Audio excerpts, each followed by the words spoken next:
حضرت ابراہیم علیہ السلام اور 4 پرندے۔ مفسرین نے لکھا ہے، سمندر کے کنارے ایک آدمی مرا ہوا پڑا تھا۔ سمندر کا پانی چونکہ چڑھتا اترتا رہتا ہے، چنانچہ جب پانی چڑھا تو مچھلیوں نے اس لاش کو کھایا، اور جب پانی اترا تو جنگل کے درندوں نے کھایا، اور جب درندے چلے گئے تو پرندوں نے کھایا۔ حضرت ابراہیم علیہ السلام نے یہ پورا نظارہ دیکھا تو آپ کے دل میں شوق پیدا ہوا کہ آپ غور فرمائیں کہ مردے کس طرح زندہ کیے جائیں گے۔ چنانچہ آپ نے بارگاہ الہی میں عرض کی، اے اللہ پاک، مجھے یقین ہے کہ تو مردوں کو زندہ فرمائے گا اور ان کے اجزاء دریائی جانوروں اور درندوں کے پیٹ اور پرندوں کے پوٹوں سے جمع فرمائے گا، لیکن میں یہ عجیب منظر دیکھنے کی آرزو رکھتا ہوں۔ اللہ پاک نے فرمایا، کیا تمہیں اس پر یقین نہیں؟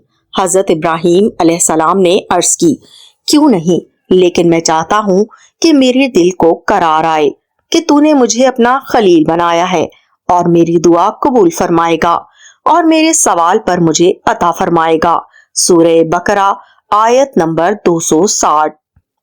حضرت ابراہیم علیہ السلام کی فرمائش پر حکم خداوندی نازل ہوا، ابراہیم تم 4 پرندے لے لو اور انہیں اپنے ساتھ خوب مانوس کرو، پھر انہیں ذبح کر کے ان کا قیمہ بنا کر آپس میں ان کے گوشت ملا دو اور ان کے ملے ہوئے گوشت کو مختلف پہاڑوں پر رکھ دو، پھر انہیں آواز دو، ان میں ہر ایک اپنی پہلی والی شکل و صورت میں بن کر تمہارے پاس آ جائے گا۔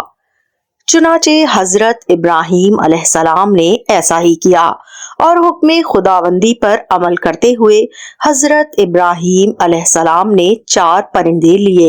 ایک قول کے مطابق وہ 4 پرندے مور، مرغ، کبوتر اور گدھ تھے۔ پھر حضرت ابراہیم علیہ السلام نے اللہ تعالیٰ کے حکم کے مطابق انہیں ذبح کیا، ان کے پر اکھاڑے اور ان کے گوشت کو کاٹ کر قیمہ بنا کر ان کے اجزاء باہم آپس میں ملا دیا، اور پھر اس مجموعے کے کئی حصے کر کے ایک ایک حصہ ایک ایک پہاڑ پر رکھ دیا اور سب کے سر اپنے پاس محفوظ رکھے۔ پھر حضرت ابراہیم علیہ السلام نے پرندوں کو آواز دے کر بلایا۔ آپ کے بلاتے ہی حکم الہی سے وہ تمام اجزاء اڑے اور ہر جانور کے اجزاء علیحدہ علیحدہ ہو کر اپنی ترتیب سے جمع ہوئے اور پرندوں کی شکل بن کر اپنے پاؤں سے اڑتے ہوئے آپ کی خدمت میں حاضر ہو گئے اور اپنے اپنے سروں سے مل کر مکمل طور پر پہلے کی طرح مکمل پرندے بن گئے۔ سورہ بقرہ آیت نمبر 225 تا 228۔ اس واقعے کو تیسرے پارے کی سورہ بقرہ کی آیت نمبر 260 میں اللہ پاک نے اس طرح بیان فرمایا ہے۔ ترجمہ کنز ایمان۔ اور جب ابراہیم نے عرض کی، اے میرے رب، تو مجھے دکھا دے کہ تو مردوں کو کس طرح زندہ فرمائے گا۔ اللہ نے فرمایا، کیا تجھے یقین نہیں؟ ابراہیم نے عرض کی، کیوں نہیں، مگر یہ چاہتا ہوں کہ میرے دل کو قرار آئے۔ اللہ نے فرمایا، تو پرندوں میں سے کوئی 4 پرندے پکڑ لے، پھر انہیں اپنے ساتھ مانوس کر لے، پھر ان سب کا ایک ایک ٹکڑا لے کر ہر پہاڑ پر رکھ دو، پھر انہیں پکارو تو وہ تمہارے پاس دوڑتے ہوئے چلے آئیں گے۔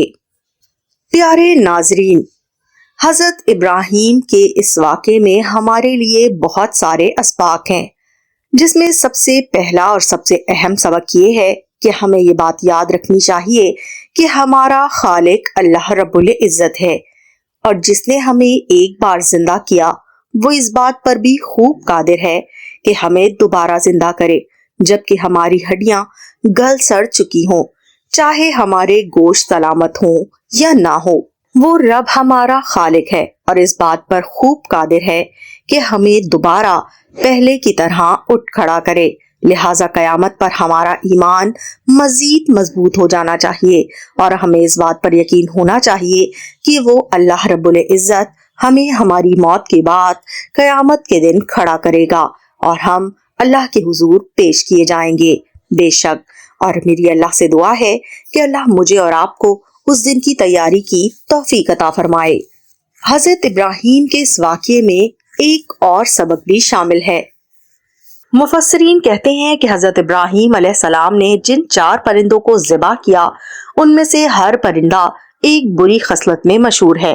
مثلاً مور کو اپنی شکل و صورت کی خوبصورتی پر گھمنڈ رہتا ہے، مرغ میں کثرت شہوت کی بری خصلت ہے، گدھ میں لالچ کی بری عادت ہے، جبکہ کبوتر کو اپنی بلند پروازی اور اونچی اڑان پر غرور ہوتا ہے۔